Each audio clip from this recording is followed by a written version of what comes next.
Hello, नमस्कार, सत श्री अकाल। दोस्तों, मैं हूँ डॉक्टर टी एस दलाल। अरे, ये तो नाम में ही कविता हो गई। लेकिन दोस्तों, ऐसी बात नहीं है, ये कविता नहीं, इसे तुकबंदी कहते हैं। और हास्य कविताओं में अक्सर तुकबंदी ही देखने को मिलती है, उसमें साहित्य देखने को नहीं मिलता। लेकिन मैं आपको बता दूं कि मेरी कविताओं में तुकबंदी तो है ही है, वो तो हास्य कविता ऐसे ही बनती है, लेकिन उसमें कहीं न कहीं हर कविता में कोई न कोई एक ऐसा संदेश ज़रूर मिलेगा, जो सामाजिक सामाजिक स्तर पर उपयोगी साबित होता है। ऐसा कहा गया है कि कविता ऐसी ही होनी चाहिए। खैर, सबसे पहले तो मैं आप सबका शुक्रिया अदा करना चाहता हूँ, जिन लोगों ने नववर्ष के उपलक्ष्य में मेरे चैनल को जॉइन किया, सब्सक्राइब किया और इसे आगे बढ़ाने में अपनी मदद की। तो आप सबका बहुत-बहुत शुक्रिया। और दोस्तों, मैं आपको बता दूँ कि ये चैनल वैसे मैंने 2011 में बनाया था, जिस समय कविताओं का दौर शुरू हो चुका था हमारा भी। लेकिन फिर काफ़ी साल तक सुप्त अवस्था में पड़ा रहा और अब इस साल मैंने इसको फिर से जीवंत करने का प्रयास किया है। सबसे पहले मैंने जो कविता लिखी थी वो आज से 45 साल पहले 1980 में लिखी थी, जब हमने एमबीबीएस पास करके इंटर्नशिप शुरू हुई थी। तो उस समय मैंने अपने पिछले 5 साल के अनुभवों को, या कहना चाहिए खट्टे-मीठे अनुभवों को, हास्य कविता के रूप में ढाला था।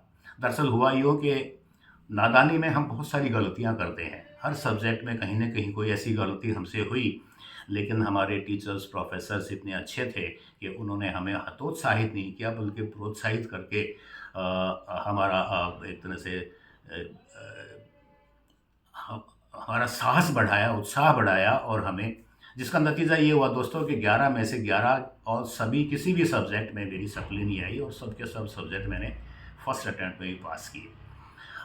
सप्लीमेंट्री या सप्ली एक ऐसा शब्द है जो मेडिकल स्टूडेंट्स के लिए बहुत ही कष्टदायी होता है, और जो अच्छे बच्चे होते हैं, जो अच्छे पढ़ते हैं, उनकी सप्ली नहीं आती। हालाँकि इसका मतलब ये नहीं होता कि जिनकी सप्ली आती है वो अच्छे नहीं होते। ये सिर्फ़ चांस की बात होती है कि एक पर्टिकुलर डे पर, एक विशेष दिन, एग्ज़ाम के दिन आपका मेंटल सेटअप कैसा है, आप किस मूड में हैं, या उस दिन आपका दिन कैसा है। तो इस तरह की गलतियाँ हमने भी बहुत की, लेकिन किस्मत अच्छी थी, भाग्यशाली थे कि उन गलतियों में हम फँसे नहीं, साफ़ निकल आए, और कभी भी सप्ली सप्ली नहीं आई। लेकिन उन अनुभवों को जब मैंने कविता के रूप में प्रस्तुत किया और अपने बैचमेट्स को सुनाया, और जो उनको आनंद आया, तो मुझे आज भी याद है वो ढाके जो हमने बैठ के लगाए थे। तो उन्हीं में से कुछ, क्योंकि आज मैं देखता हूँ कि मेरे चैनल पर अधिकांश अभी जो सब्सक्राइबर हैं वो हमारे डॉक्टर दोस्त ही हैं। तो आज की प्रस्तुति हमारी रहेगी उन्हीं कविताओं के कुछ अंश सुनाकर, जो मैं कहीं और नहीं सुना सकता, लेकिन सिर्फ़ अपने डॉक्टर्स के लिए मैं अवश्य उनको प्रस्तुत करना चाहता हूँ। दोस्तों, मेरा एडमिशन हुआ था 1975 में यूसीएमएस में, दिल्ली के यूसीएमएस कॉलेज में। और उस समय आपको याद होगा कि इमरजेंसी लगी हुई थी, और एक मीसा करके एक था, maintenance of internal security act, वो देश में लागू था। तो देखिए कैसा हुआ कि सन 75 का अगस्त महीना, 24 इंच का तान के सीना, जाने को निकला एएफएमसी पूना, किंतु यूसीएमएस में आ गया। जाने को निकला एएफएमसी पूना, किंतु यूसीएमएस में आ गया। लेकिन पहले ही दिन अखबार में देखा, कुलदीप नैयर का लंबा सा लेखा, कि ये तो है बिन बाप का बेटा, ये तो है बिन बाप का बेटा, फिर भी हमको यूसीएमएस ही भा गया। सोचा घर के इतने पास है, फिर मेमसी क्या खास है। तो भाई सूट बूट पहन के, बालों में करके 3 बार कंघी।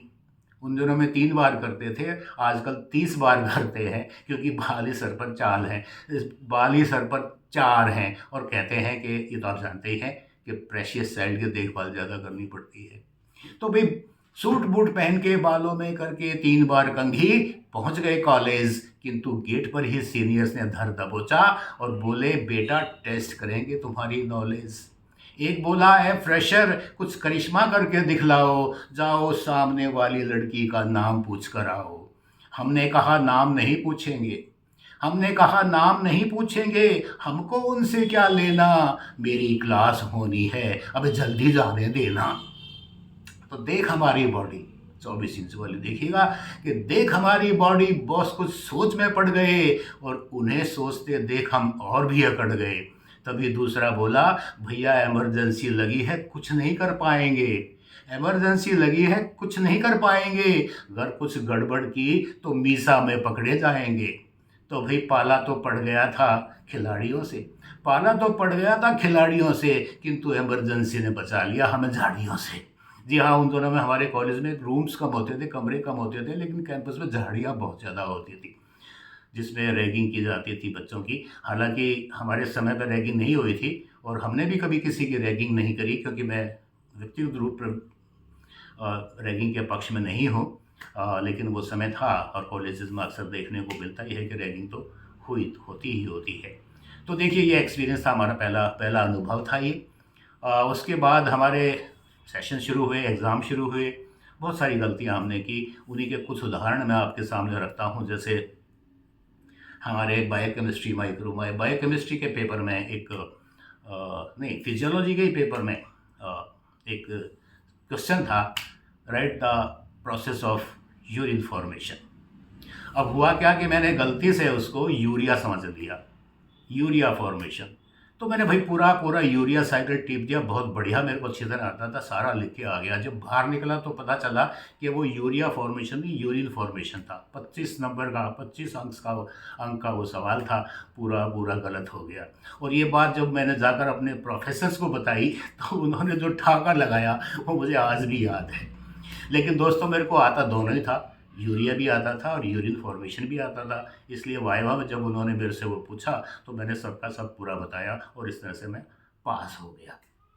लेकिन एक और एग्जांपल मैं आपकी छोटी सी कविता के माध्यम से रखता हूँ। फिजियोलॉजी का फर्स्ट ड्रॉप में फिजियोलॉजी का हमारा सेंटअप से पेपर वाइवा होना था। पूरी रात बैठ के मैंने पूरी फिजियोलॉजी पढ़ डाली, लेकिन सीएनएस नहीं पढ़ा। भाई समझ में नहीं आता था, एक तो इतना बड़ा सब्जेक्ट है, ऊपर से उसको समझना बहुत ही मुश्किल था। तो मैंने छोड़ दिया भगवान भरोसे कि चलो देखा जाएगा। अब आगे देखिए क्या होता है कि सेंटअप शुरू हो गए फिजियो का पेपर। सेंटअप शुरू हो गए फिजियो का पेपर, किया वाइवा शुरू नाम राम का लेकर। राम का नाम क्यों लिया है तो आप समझ ही गए होंगे कि किया वाइवा शुरू नाम राम का लेकर। वेस्टिबुलर अपरेटस किसे कहते हैं, एग्जामिनर बोले। वेस्टिबुलर अपरेटस किसे कहते हैं, एग्जामिनर बोले। हमने सोचा ये तो सर गुड़ाते ही पड़ गए बोले। बोले सर हमें नहीं मालूम किसे कहते हैं। तो भाई व्हाट इज रेटिकुलर फॉर्मेशन। मैंने कहा sir I have no information. अरे भाई क्या होता है बेसल गैंग्लिया। ये सुनकर तो हमने अपना सर धुन लिया और हाथ जोड़कर बोले सर जी गलती हो गई, माफ़ कर दीजिए और सीएनएस को छोड़कर कुछ भी पूछ लीजिए। वो बोले क्या करना है पूछकर, तुमको कुछ नहीं आता है।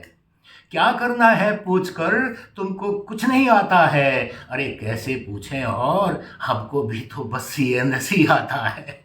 खैर, ये अंतिम पंक्तियाँ बिल्कुल बात सच्ची थी, लेकिन जो अंतिम पंक्ति थी वो बिल्कुल वैसी थी जैसे दाल में तड़का लगाया जाता है, नमक मिर्च मसाले डाले जाते हैं। वरना मैं अपने शब्द लेक्चर्स को, प्रोफेसर्स को उनका धन्यवाद प्रकट करना चाहता हूँ कि उन्होंने हमारी सारी गलतियाँ माफ़ करते हुए हमें आगे बढ़ने में अपना सहयोग दिया। तो दोस्तों, ये थी आज की प्रस्तुति। अगर आपको पसंद आई हो तो लाइक कीजिए, कमेंट कीजिए, शेयर कीजिए, और जिन लोगों ने अभी तक सब्सक्राइब नहीं किया है वो चैनल को सब्सक्राइब ज़रूर करें, ताकि हम आपको इसी तरह की चटपटी कविताएं और सुनाते रहें। तो इसी के साथ बहुत बहुत धन्यवाद आपका। नमस्कार।